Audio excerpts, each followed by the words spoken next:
Hey guys, thank you for tuning in to the channel.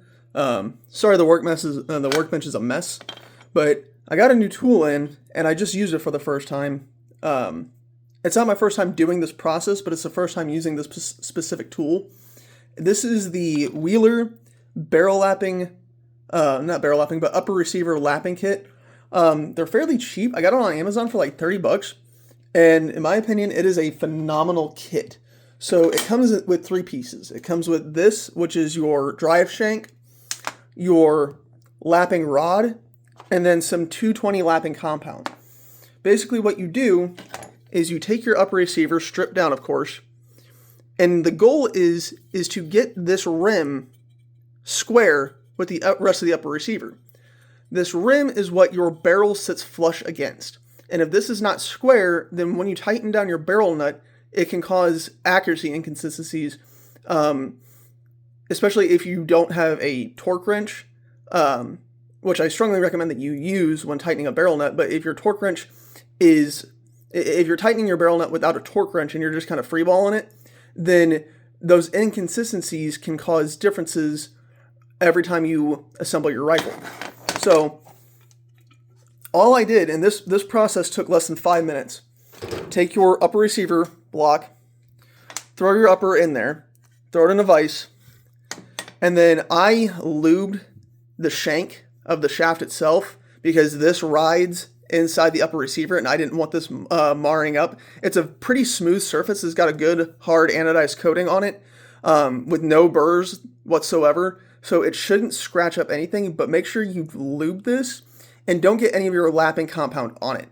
One thing I really like about this shank is that it's recessed right here, so this is the surface that's actually doing the cutting. You can see the cut marks from my first lap on this upper receiver.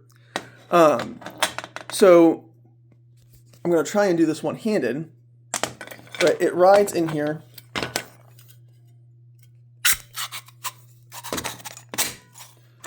Like so.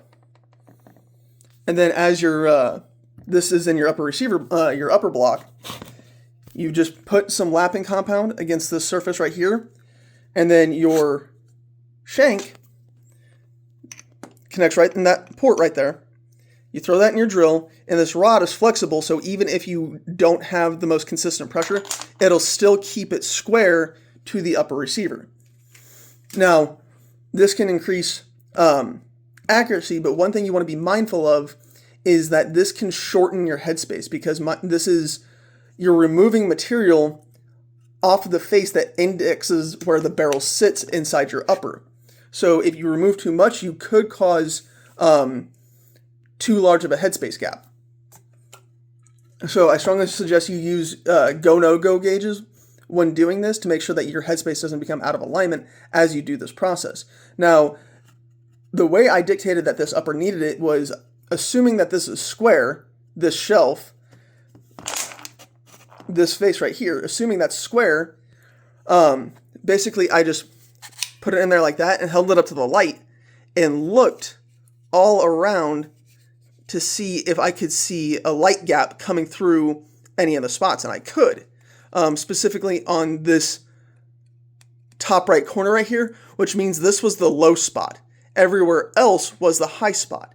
So after I did the lapping and using this as an index gauge again, I cannot see any more light passing through between the edge of the threads and the surface of the lapping shank. So this was a really fun, neat way to test this. I'm curious to see how this affects accuracy. I used this upper as a test bed. This is just a spare upper. I just wanted to see how smoothly the process would go. But this costs very little, takes zero time at all, and I don't know for certain. I've seen this process yield very, very good results in the past. So I'm curious to see if it's going to replicate it with this. I don't see why it wouldn't, considering the fact that you're doing the same exact process just with a much more streamlined and user-friendly tool. So given how easy this went, I've got a new barrel coming in later this week, and I will be installing a new barrel on another one of my rifles, and while that barrel is out of that rifle, I'll do it on that, and I will let you guys know how it goes. Thanks for tuning in.